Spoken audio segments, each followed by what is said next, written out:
Gracias por compartirnos tu palabra para meditarla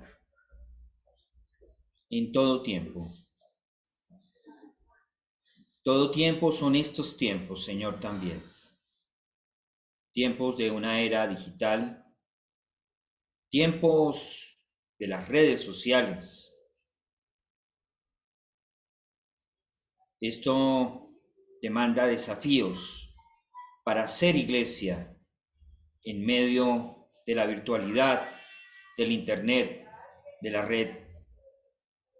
Danos entendimiento, sabiduría, Señor, para que tu palabra sea relevante hoy, sea contextual hoy, y que nuestros corazones se encarne ella. Dé fruto, Señor, dé fruto. Qué imagen tan hermosa la que nos dejas en la parábola como imagen de encarnación. La palabra sembrada, la palabra que da fruto. Te agrada que demos fruto, Señor, para ti. Crecemos, no tan solo crezco yo, sino crecemos. Enséñanos como iglesia a vivir este desafío en otros tiempos. Tu Espíritu Santo, Señor, ha guiado en todas las edades a la iglesia y siempre ha prevalecido, porque es mayor el que está en nosotros que el que está en el mundo. Que seamos instrumentos, Señor, que seamos comunidad encarnada. En tu nombre nos reunimos y exponemos tu palabra, Señor. Amén y amén. Bueno, vamos a sus Biblias. Si quieren pueden tomar, aquí hay Biblias. Me parece importante que la tengan a la mano.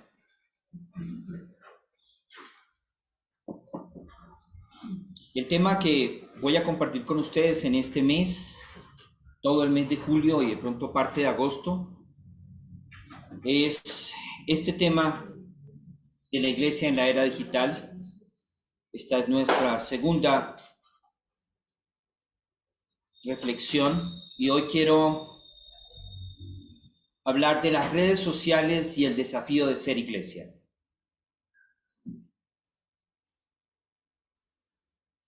Para ello, lo primero que tenemos que asumir, reconocer, recordar son los hechos que nos rodean como iglesia.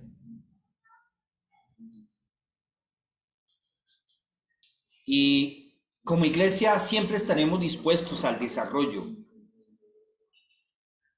Cuando se inició la tecnología, los inicios de la luz eléctrica, del radio, de la televisión, de alguna manera algunos sectores de la iglesia se sintieron amenazados y llamaron al televisor el cajón del diablo, para luego estar dentro del cajón, paradójicamente. El Señor nos dé sabiduría para generar diálogos. La fe no tan solo necesita dialogar con la ciencia, también necesitamos dialogar con la tecnología. Nuestra fe es dialógica. Hechos. Está cambiando la era digital, nuestra manera de pensar. Creo que lo pudimos ver en tiempos de pandemia. Esto aceleró. La era digital está cambiando nuestras relaciones, la forma como nos relacionamos, cómo entendemos la amistad, cómo entendemos el ser prójimo, cómo entendemos el ser familia. Eso es un hecho. La era digital está cambiando nuestro modo de vida, también de pensar y de vivir. Pero no tan solo de vivir, de vivir la fe, de pensar la fe. Esto no lo podemos ignorar como iglesia. Es una realidad que negar la tecnología como un elemento de progreso es ser necio. Pero eso no significa crecimiento para el ser humano. Significa progreso, pero ¿qué tipo de progreso? Es lo que cuestionarían algunos sociólogos. ¿Qué tipo de progreso? La realidad es que las tecnologías digitales ya no son instrumentos externos a nuestro cuerpo y mente. Ahora disponen de nuestro cuerpo y mente para conectarnos con la virtualidad.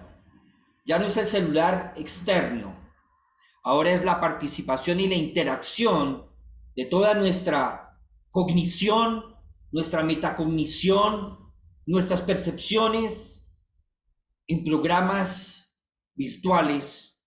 Incluso hay avances en psicoterapia para tratamiento del estrés postrauma en el contexto de la guerra a soldados que han vivido situaciones de trauma. Entonces las tecnologías digitales ya no son instrumentos externos.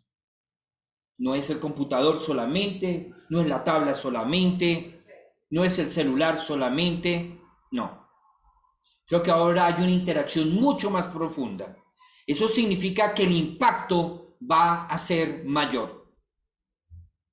Y teniendo en cuenta esto, creo que tenemos que recordar precisamente el texto en Romanos 12, que para este tiempo se hace pertinente, vigente y contextual. No os conforméis a este siglo. Creo que es una advertencia. No os conforméis a este sistema. Nosotros no somos adaptadores, no nos adaptamos al sistema. Pablo dice, no os conforméis. Otra versión dice, no os adaptéis. Nosotros somos transformadores, más bien. Transformamos nuestro entorno. Nuestra corriente es de alto voltaje y de alto impacto. Tenemos potencia.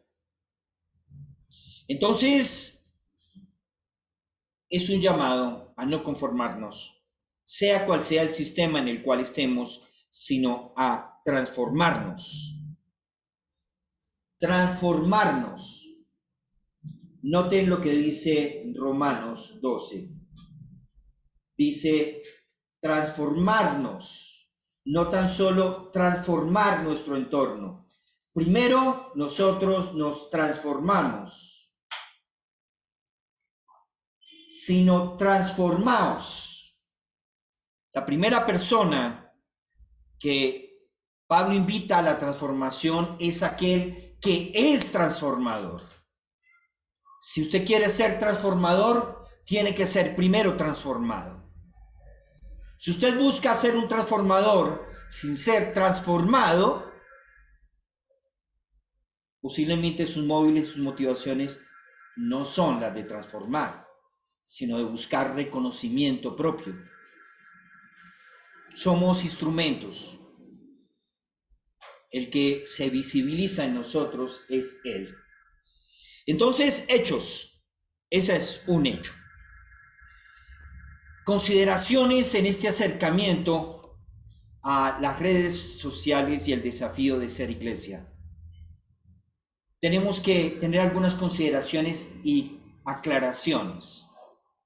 La red no es un instrumento. No es un instrumento. Es un ambiente en el que vivimos. Eso es muy diferente.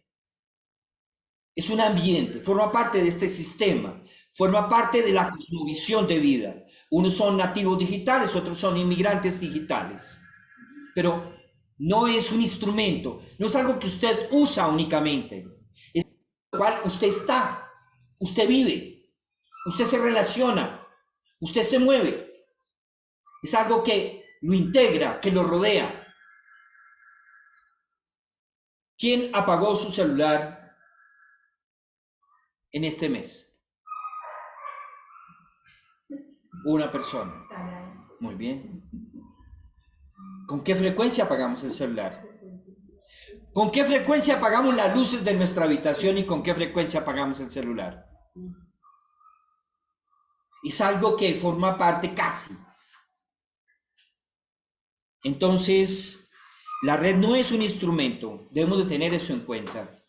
Es un ambiente en el que vivimos. La lógica de la red marca nuestro modo de pensar, de conocer, de comunicar y de vivir. Ojo a esto.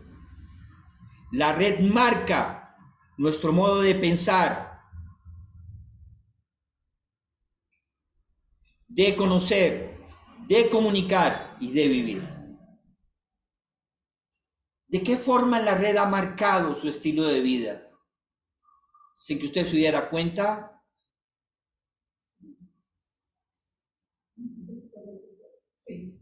¿Cuántos valores no hemos cedido sin darnos cuenta en medio de nuestras relaciones?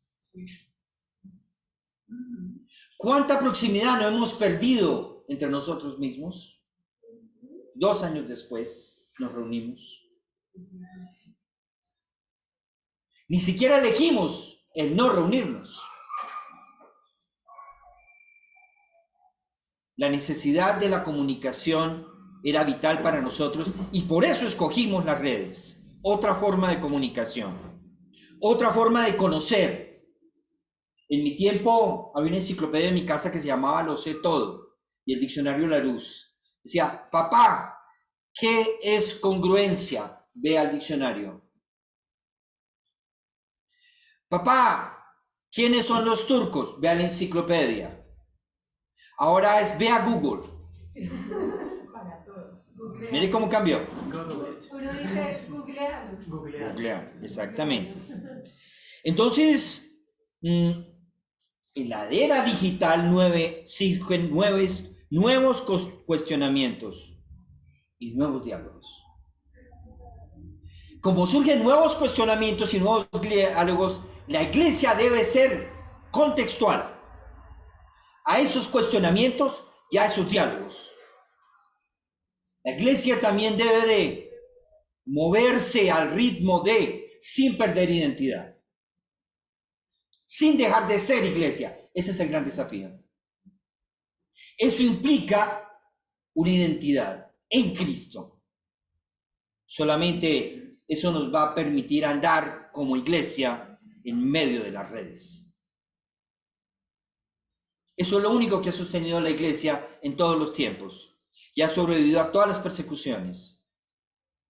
Y estar en las redes no es persecución, pero es un desafío vivir como siempre lo ha sido. Pero ahora nos vemos frente a algo que no estábamos preparados tampoco, como fue la pandemia. Hay nuevos desafíos. La pandemia también cambió nuestro estilo de vida y nuestra forma de relacionarnos. Ahora no puede faltar un tapabocas en el bolsillo y cuando no lo tenemos, como extraños nos sentimos. El alcohol aumentó su consumo, tanto en bebida como en aséptico. Exactamente. Entonces en la era digital surgen nuevos cuestionamientos. Eso requiere diálogos. Uno de los problemas de la iglesia es que no hemos tenido diálogos, sino hemos asumido oposición frente a nuestras realidades. Y necesitamos diálogos. Cuando yo estoy en una reunión y alguien dice, no estoy de acuerdo con usted, yo lo único que pienso es que con lo único que tenemos de acuerdo estar es con su palabra. Cuando estamos de acuerdo con su palabra, la creemos y nos encarnan, la transformamos. Pero cuando estamos para generar buenos diálogos, es mejor decir, yo tengo otra perspectiva. A mí me parece que esto puede ser de esta manera. Mi experiencia me ha mostrado que El acercamiento que he tenido al texto bíblico me habla de, ¿qué diferencia, no? Cuando asumimos esas posturas de no estoy de acuerdo, estamos entrando en una posición oposicionista, no dialógica. La iglesia tiene y necesita dialogar. Ya no tan solo con la ciencia. Ahora yo en esto diría, necesitamos también dialogar con la tecnología. Ciencia y fe, tecnología y fe, no son antagónicas. Vista y fe sí son antagónicas, porque no andamos por vista, andamos confiando en un Dios que es confiable. Entonces surgen nuevas preguntas que antes no teníamos, cuestionamientos que antes no habíamos considerado. ¿Qué impacto ejerce la red sobre nuestra manera de comprender la iglesia y la comunión eclesial? ¿Usted se ha preguntado eso? ¿Qué impacto ejerce la red sobre nuestra manera de comprender la iglesia y la comunión eclesial? Miren el impacto. Tenemos la iglesia dispersa y la iglesia reunida. Dispersa cada uno en sus casas. La iglesia está dispersa. Están viéndonos acá.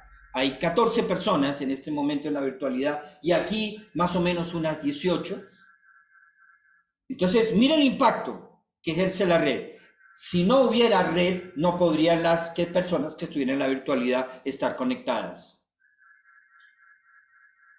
La pregunta es, ¿qué impacto ejerce la red sobre nuestra manera de comprender la iglesia? Ahí es donde tenemos que tener mucho cuidado. Porque entonces, hoy ya no tenemos miembros de iglesia, sino consumidores de sermones que entran al supermercado de la fe a bajar los predicadores que les gusta. Y creen que eso es ser iglesia. Pareciera que satisfacen su vacío de culpa de no ir a una. Es como anteriormente en el contexto católico romano y también en el contexto evangélico, cuando no se iba un domingo, era pecado. Era pecado. Pecado mortal en el contexto católico. Era pecado mortal. Pero si ibas a la misa del sábado en la tarde, no había pecado. ¿Sí? Ya. Sí. Pero miren los móviles de convocatoria. Pecado, no convicción. Igual sucede en nuestros contextos cristianos evangélicos. Estamos cortados por la misma tijera. El tema es qué nos mueve a convocarnos. Entonces, de esta pregunta podríamos hasta hacer toda una charla, todo un foro. ¿Qué desafíos plantea la fe y la teología, el pensamiento digital? ¿Qué desafíos plantean a la fe y a la teología el pensamiento digital? En un territorio digital, esta pregunta me gusta mucho. ¿Qué valor asume el hecho de que el Verbo se hizo carne y habitó entre nosotros? ¡Qué paradoja! Porque lo digital no permite la proximidad a la corporalidad del otro. Entonces, si solamente fuéramos hijos de la digitalidad, sería muy difícil entender y el Verbo se hizo carne. Hay una realidad que va a ser totalmente imposible sustituirla, y es esa. La iglesia se tiene que encarnar. La iglesia no se puede quedar con una identidad en la digitalidad. Puede servirse de las redes, pero no terminar sirviéndole a las redes, que es lo que estamos viviendo en muchos contextos. Entonces, otra pregunta, producto del diálogo que puede haber entre teología y tecnología. ¿Cómo será la búsqueda de Dios en tiempo de los motores de búsqueda? Hace aproximadamente en el 80 había un testimonio, como en el 90 más o menos, en el 80 entiendo que inició el internet, pero como en el 90, si usted le preguntaba a un buscador ¿Dios existe? Le respondía, este buscador no está en capacidad de responder esta pregunta y ningún buscador la podrá responder. Hoy en día ya no. O si usted pregunta, ¿Dios existe? Le mandan universidad de tal, universidad de tal, foro tal, foro tal, foro tal. Entonces, ¿con qué nos encontramos? Miren, la palabra búsqueda a Dios debería de ser, hermanos y hermanas, más común que estar diciendo que busco en la red. Pues es una jungla en donde uno se puede perder fácilmente. ¿Okay? Porque no hay un criterio. Yo por lo menos siento que tengo conocimiento, pero yo no tengo un criterio para entrar a esa jungla, porque me puedo estar perdiendo y mal. Muy bien, esa es. Todo. Pero noten cómo la palabra buscar es una de las palabras más usadas en la era digital. Pero no es la más usada buscar a Dios en nuestros contextos cristianos. Google se ha convertido para algunos en Dios. Lo buscan día y noche, hasta desarrollar una tecnoadicción. Problema hoy, las tecnoadicciones. Otro problema. Pero el tema no es tan solo aprender a usar las redes. Hay algo más, hay un desafío mayor para la iglesia. El desafío mayor para la iglesia es cómo vivir en tiempos de las redes. ¿Cuáles son los desafíos de ser iglesia en medio de los tiempos de la adversidad? Por esas razones, dice, el reto, por tanto, no debe ser cómo usar bien la red.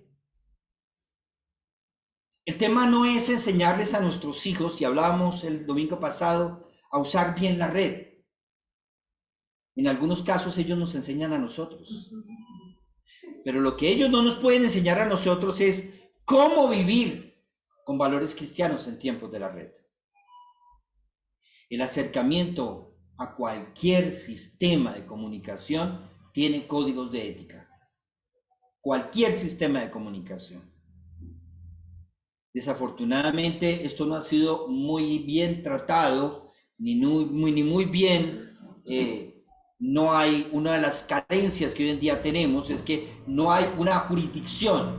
Y por eso tenemos los problemas que tenemos con el dueño de Facebook. Estados como una potencia mundial, Estados Unidos, se ha visto confrontada con realidades como estas. Entonces, ¿cómo vivir bien en tiempos de la red? Creo que es un desafío para la iglesia hoy. Por eso hoy estamos hablando de estos temas. Entonces, en ese sentido, la red no es un nuevo medio de evangelización como algunos piensan. Entonces mandan versículos bíblicos, mandan predicaciones, mandan una cantidad, pero una cantidad de información que a veces ni siquiera nosotros procesamos. Criterios, ¿quién es la fuente? ¿Quién mandó esto? Esa fuente tienes que verificarla. De la NASA, verifique si eso es de la NASA. Cualquiera puede poner ahí NASA. Y NASA es el nombre del perrito, y entonces le puso NASA. Y usted cree diciendo que es la NASA. Y no. Pero además de verificar, usted tiene que saber quién es el que habla. No es tremendo predicador, ¿quién es el que habla? No tiene tremendos sermones, ¿quién es el que habla? ¿Qué sabe usted de él? No, una persona me dijo que era muy bueno, ¿quién es el que habla? Tenemos que desarrollar criterios. Es lo mismo que en la presencialidad. Lo mismo cuando usted hace una tesis. Referencias. No, yo no sé quién fue. ¿No sirve? Usted copió esto de algún otro, porque aquí me aparece en este sistema que yo tengo que usted lo copió de este. No, eso es mío. No, señora, esto es de este fulano. Ok, por ejemplo, y tienes que colocar de dónde lo sacaste. Lo mismo sucede en las redes. ¿Con quién estás hablando? Usted no se mete a hablar con cualquier persona Usted va en un vuelo internacional, entonces la niña muy bonita allí al lado, sí, se para un muchacho y comienza a hablar con ella y al final le dice, no, pues compartimos el taxi, tú vas para el mismo lugar. ¿Seguro que usted va a hacer eso en pleno siglo XXI? Oh, si usted es la niña, cuidado, trata de personas. Pero no, muy bien, es un ejecutivo en importante empresa. Tenemos que saber quiénes son. Tenemos que enseñar a vivir bien en tiempos de la red. A nuestros hijos, nosotros como comunidad. Entonces, ¿qué es entonces la red? ¿Cómo podemos relacionarnos con la red desde un mensaje? El mensaje a las buenas noticias. Bueno, lo primero que tenemos que entender es, sobre todo, que es un contexto en el cual la fe está llamada a expresarse. La fe está llamada a expresarse. Con naturalidad, la fe se expresa en cualquier momento, en cualquier lugar, cualquier contexto. Pero tenemos que saber expresar esa fe. Tenemos que saber compartir esa fe.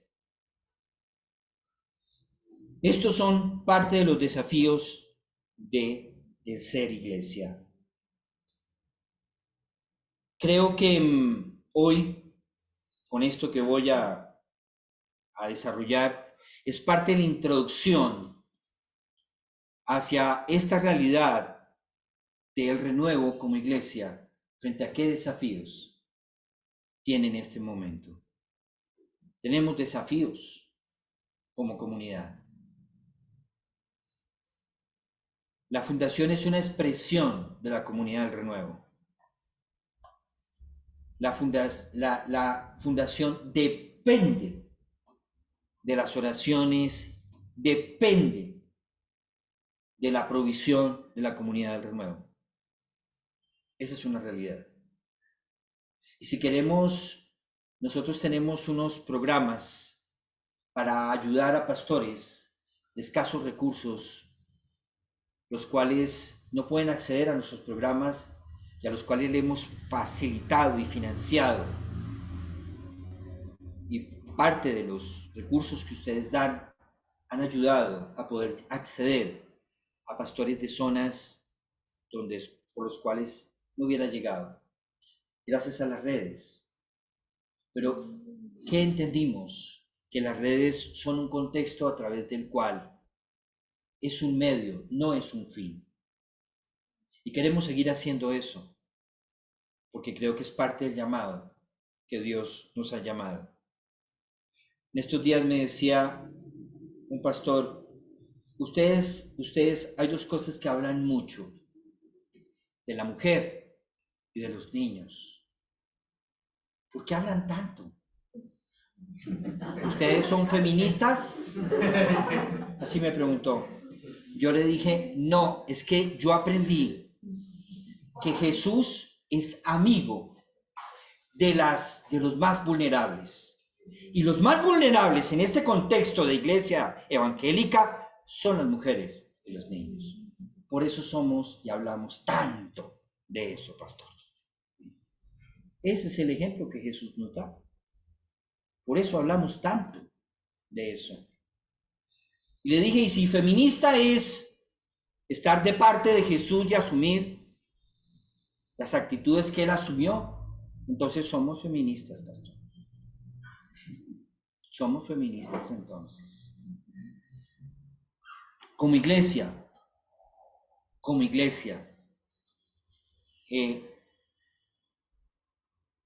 el que hoy estemos acá tiene un propósito en sus vidas, que el reino de Dios crezca en ustedes. El hecho de que tengamos abierta a las redes también estos espacios es el propósito de que ustedes crezcan el reino de Dios en ustedes y así ustedes crezcan como parte del reino de Dios. Aquí no se trata tan solo que la iglesia crezca. El desafío de ser iglesia es que crezca el reino de Dios. Y las redes se pueden convertir en un instrumento, o se pueden convertir no en un instrumento, sino en un obstáculo. Entonces, como iglesia, ¿a qué estamos llamados? A descubrir una cultura digital. Ojo, ya no estamos hablando ni siquiera de una tecnocultura. Ya no. Posiblemente hace 10 años se hablaba de una tecnocultura. Ahora es de una cultura digital. Qué interesante cómo somos misioneros en una cultura digital.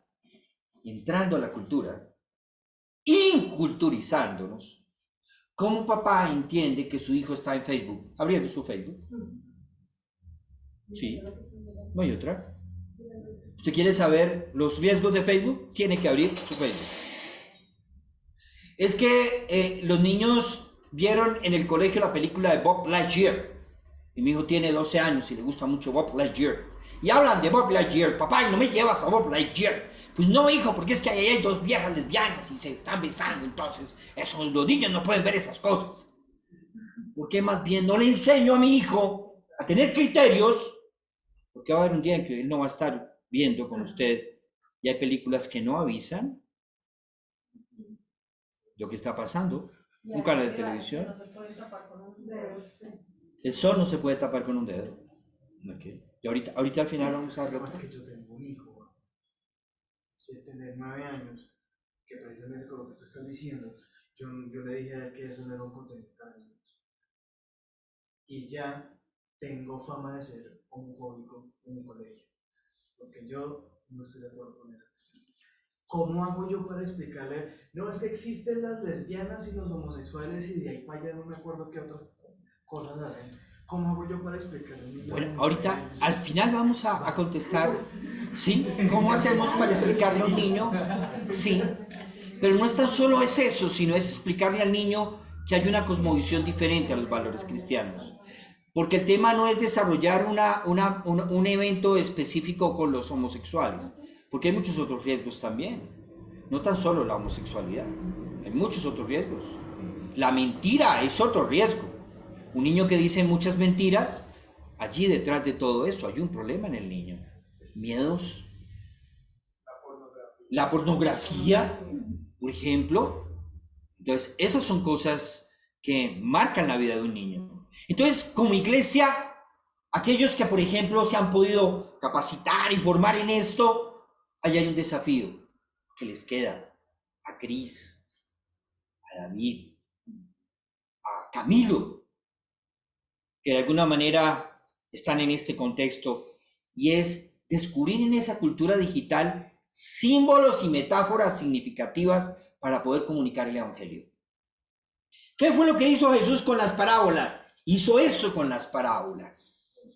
¿Qué hizo? Construyó símbolos y metáforas. Usó parábolas, metáfora, la vid y los pámpanos, el labrador, metáforas, la red, pero la red del pescador, parábolas, muchas parábolas, que tienen que ver precisamente con que él las convirtió en símbolos y metáforas para comunicar el Evangelio. Tenemos que entender la cultura digital para comunicar el Evangelio. Porque cuando entramos en oposición, no estamos comunicando el Evangelio. No estamos comunicando el Evangelio. Un misionero entra en el contexto, se empapa de los valores, ve factores coyunturales, se apropia de ellos y hace puentes, no muros. Eso es lo que tenemos que hacer. Ese es un desafío para la iglesia hoy. Por tanto, la iglesia está llamada a comprender el significado profundo de la red en el proyecto de Dios. Importante. Ese es un desafío para nosotros hoy, como comunidad cristiana del Renuevo. Muy importante para nosotros como fundación, que tenemos una plataforma digital, donde aproximadamente hay 60 estudiantes. Plataforma que paga la fundación. Plataforma que hemos estructurado, construido durante un periodo de casi 5 años. ¿Usted sabía eso? Es bueno que como Renuevo entren a la web del Renuevo. Sí. Ya que estamos viajando por el intranet, en el internet y todos los net que ustedes quieran, entonces péganse una pasadita, sí, por YouTube, por las redes de la fundación, por las redes de la comunidad. De vez en cuando bajen una predicación que escucharon, incluso de Harold Segura, por ejemplo, que nos visitó, del doctor Schipani, que nos visitó, de José Antonio Barrera, que nos visitó, son de René Padilla, que también en una oportunidad nos visitó. Fue un diálogo muy significativo con él, pero estuvo con nosotros. Entonces, oye, qué interesante que también como congregación, como comunidad, estamos llamados, ojo a esto, a crear nuevos territorios, nuevas formas de educación. Eso es lo que hacemos nosotros en la plataforma, contribuyendo a definir también una nueva manera de estimular la inteligencia y de estrechar las relaciones. Ojo, estos son medios, no son fines. La iglesia no puede quedarse en la virtualidad porque dejará de ser iglesia. La iglesia se sirve de la virtualidad, pero no le sirve a la virtualidad. Los que están en la virtualidad no pueden quedarse en la virtualidad, porque dentro de un año ya no estarán allí. No sé en dónde, pero no estarán allí. Estarán conectados como ha pasado con otros que ahora solamente están en la virtualidad y se fueron porque no nos reuníamos. Repito lo que dije la vez pasada, pero nunca me preguntaron por qué no nos reuníamos.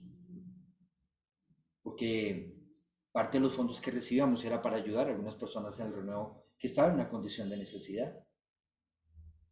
Entonces, o priorizábamos un mes de comida para una familia, o pagábamos parte del arriendo.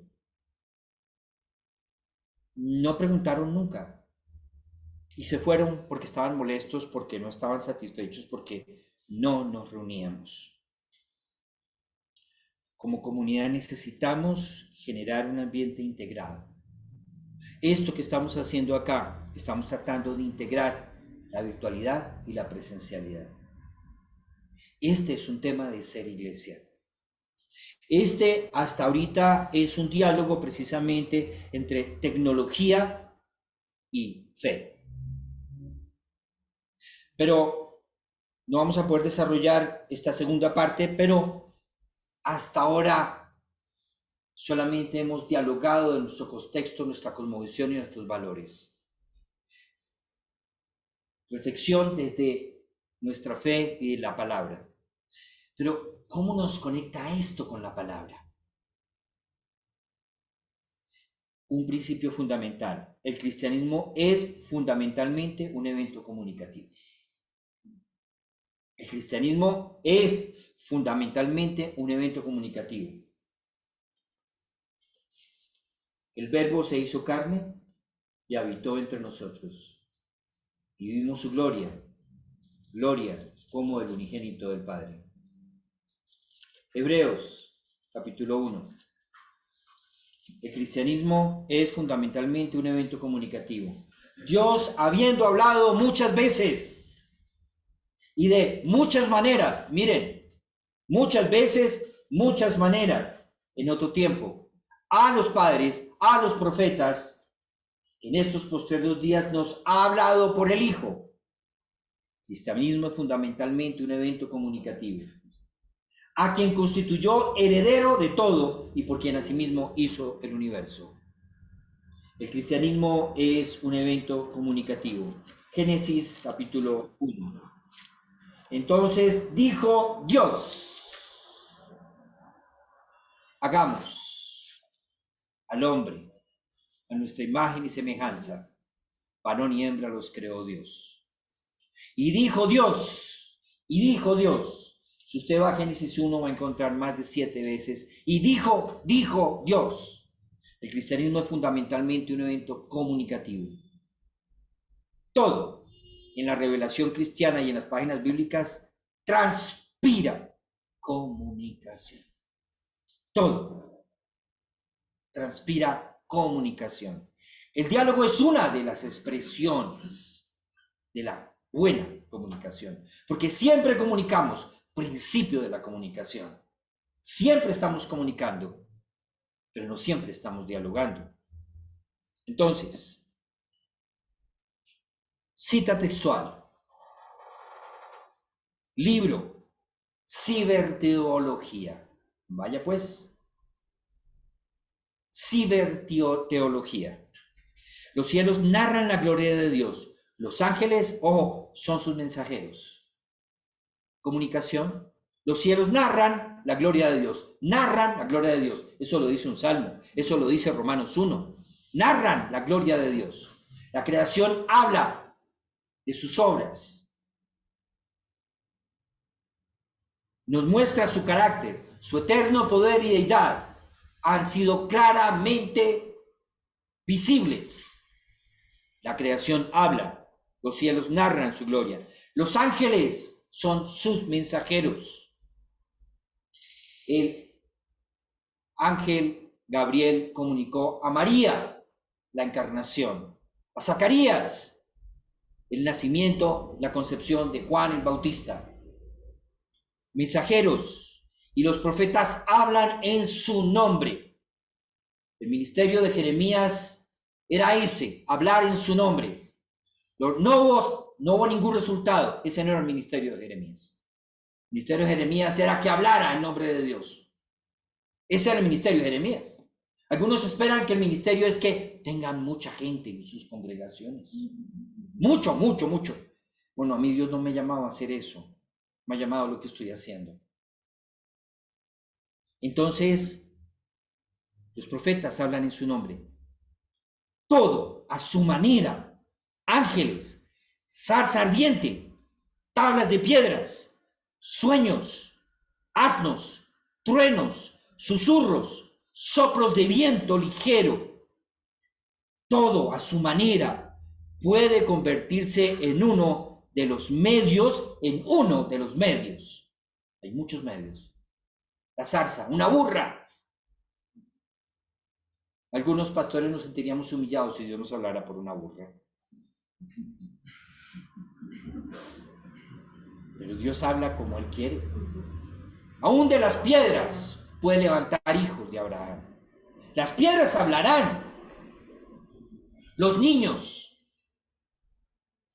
Revelaste esto a los niños. Todo a su manera puede convertirse en uno de los medios con que se realiza esta comunicación. Y el anuncio cristiano tiene en el mandamiento de Jesús: id por todo el mundo y predicar, comunicación, el evangelio a toda creación. Marcos 16:15. Su impulso motor. Por otra parte, las palabras de Éxodo 20 son precisas. No harás ninguna imagen esculpida, ni figura de lo que hay arriba en los cielos, o abajo en la tierra, o en las aguas de abajo de la tierra. El Dios del Éxodo pone en guardia contra la construcción de imágenes, contra una tecnología que sustancialmente expone a la idolatría. Paradójicamente, tenemos que saber administrar la imagen. Es un tema también de cuidado. ¿Se puede idolatrar a un pastor? Sí. Cuando solamente aparece el pastor de lado, de frente, de atrás, para adelante, su familia, yo me pregunto, ¿dónde está su familia? Solamente aparece él, nadie más que él. En camiseta, en corbata, en blue jean, en chaleco, sin chaleco, rapado, sin raparse, como quieran, recién peinado. Pero ¿y dónde está su contexto? Estamos en vía de construir un ídolo. Paradójicamente, el Dios del Éxodo pone en guardia contra la construcción de imágenes. Oye, ¿qué impacto? El Señor hasta previó la era digital. La trascendió. Dicen los científicos que todavía el universo está en creación, en fase creación. Y algunos teólogos dicen, tiene todo el sentido. ¿Por qué? Porque todavía la voz de Dios resuena en el universo. ¡Qué tremendo! ¡Qué tremendo! Que la palabra resuene así en nuestros corazones, siempre. Que sea creadora, que no la opaquemos, que no endurezcamos nuestros corazones cuando Dios nos habla. Que sigamos en expansión por medio de su Espíritu Santo. Y el Dios del Éxodo pone en guardia contra la construcción de imágenes, contra una tecnología que sustancialmente expone a la idolatría. Entonces se encuentra una con niñas que está uno almorzando y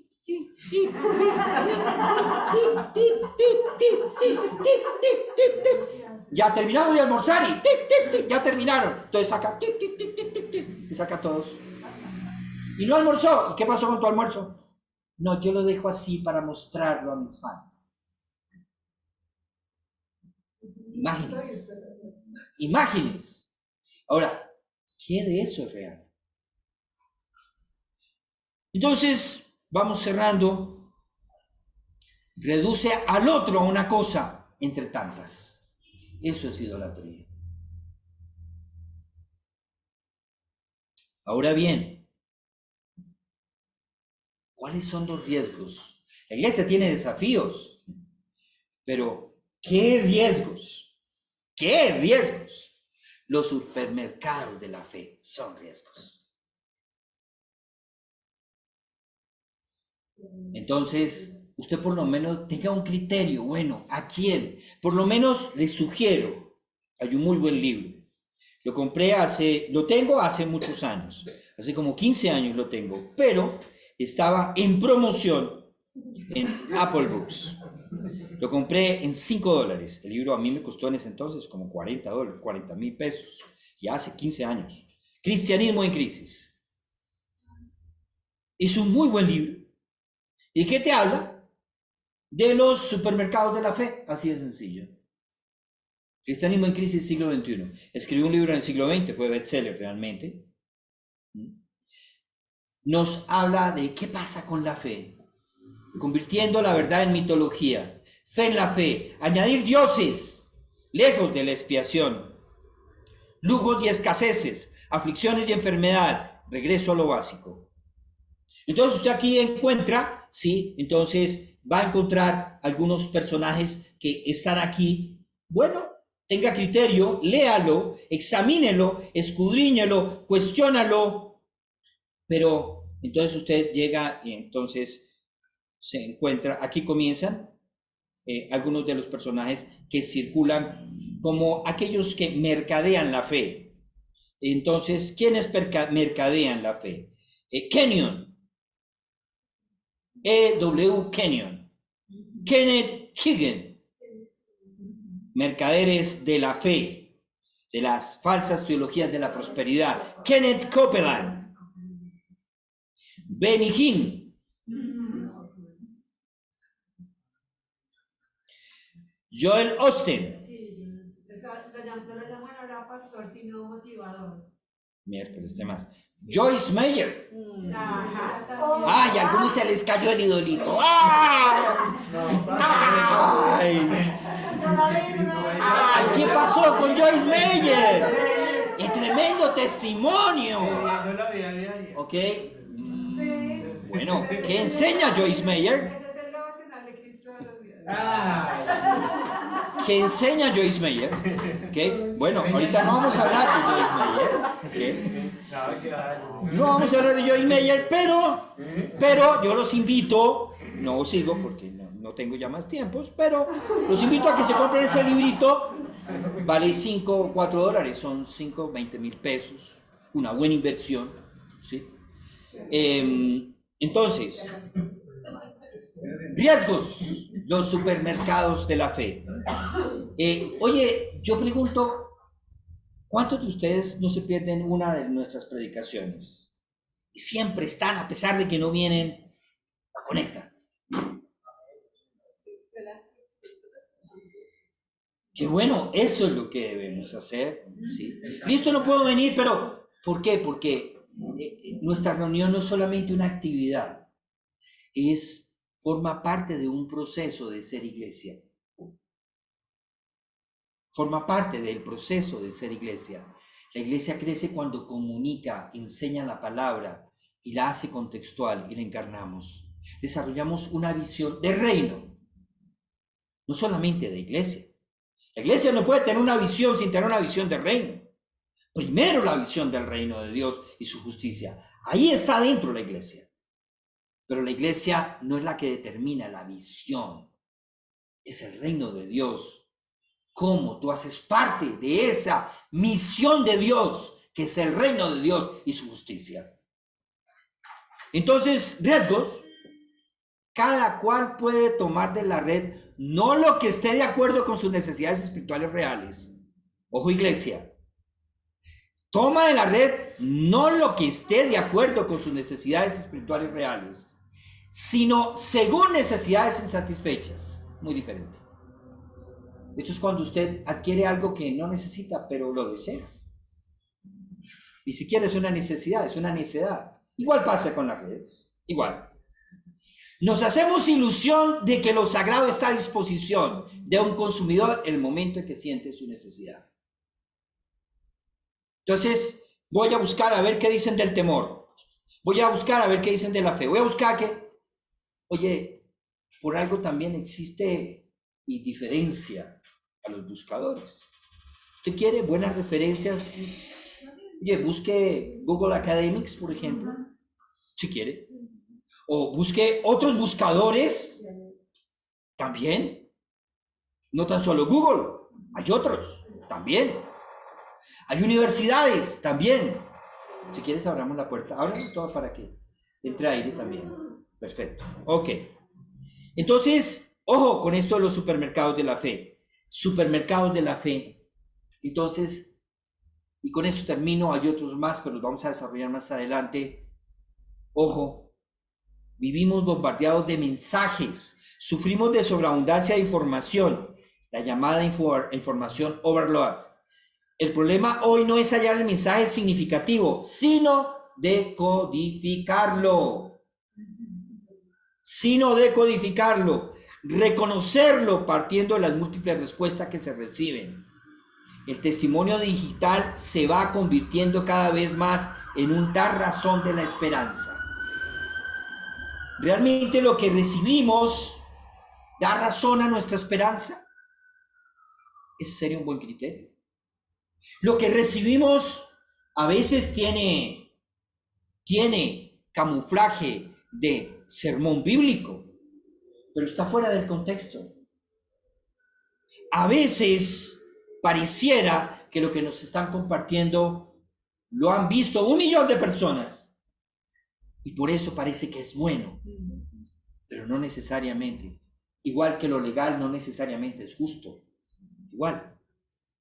Igual. Entonces, entramos un poquito a profundizar ya hacia el texto bíblico, desde esta introducción, en los 3 domingos que vamos a desarrollar también este tema, cómo entonces termino los supermercados de la fe. El cristiano no es un consumidor de servicios religiosos, ni una persona con respuestas en la mano. El cristianismo se autocomprende como portador de un mensaje de la muerte y resurrección de Cristo, que se resiste a las comparaciones, que es escandaloso. Es escandaloso, mis hermanos. Hay personas que vienen a hablar conmigo después me dicen, uy, salí tan mal después de hablar con usted. Sí, eso me dice. Pero después me dice, uy, no, me confrontó mucho. Una persona decía, yo no vuelvo a sus cultos. Yo le dije, ¿por qué? Porque eso es alto voltaje. Así me dijo, y no volvió. Ese es el cristianismo. Dice, la presencia cristiana, dice, es escandaloso que supera la misma pregunta del hombre. La presencia cristiana en la red debe incidir en que la palabra del evangelio perdura, no aquieta o satisface. No sirve para sentirse uno bien. No sirve. Sino al contrario, asume seriamente el riesgo de poner en crisis las conciencias. Asume el riesgo de poner en crisis las conciencias. Esto es de hacer sentir mal, podríamos decir. El camino al que hay que hacer frente está dialécticamente atravesado por un juego prudente de espontaneidad y reticencia, transparencia y simulación, riesgo de la exposición pública y custodia de la intimidad, inaccesible de otra forma, dentro de un mercado ya saturado. El mensaje del Evangelio marca las diferencias, mis amadas y mis amados. Para la próxima, ¿quién es mi prójimo? ¿Quién es mi prójimo en las redes? ¿Cuál es el concepto de prójimo que hemos desarrollado en las redes? Que no depende sino de un hilo que está radicalmente ligado a la proximidad. Eso sería el concepto de prójimo. Pero en las redes es quién es mi vecino espacial. Y un día yo entendí que estoy en una conferencia y uno aparece al lado del predicador. Y dice, estoy al lado del predicador. No se coma ese cuento, por favor. Esa es la forma que usted se ve. Pero del otro lado, usted es una fotico allá chiquita, entre 300. No está al lado de ningún predicador, no está de nada del lado en quien está enseñando. La proximidad espacial es bien distante. Hay una fractura de la proximidad.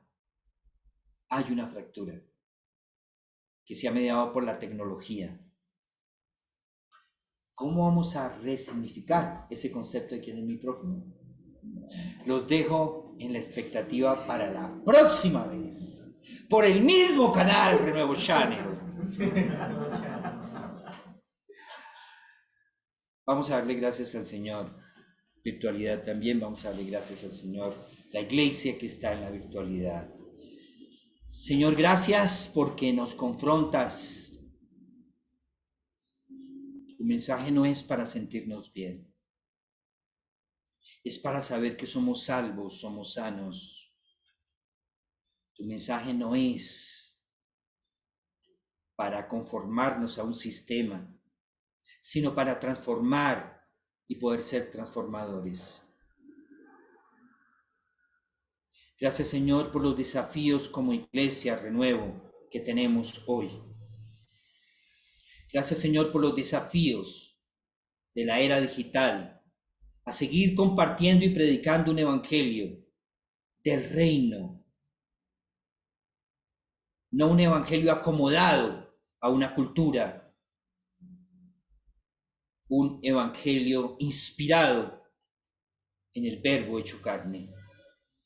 Señor, ayúdanos en este desafío de presentarte, no presentar la iglesia, sino presentar al Cristo, para que las personas entiendan qué es el cuerpo.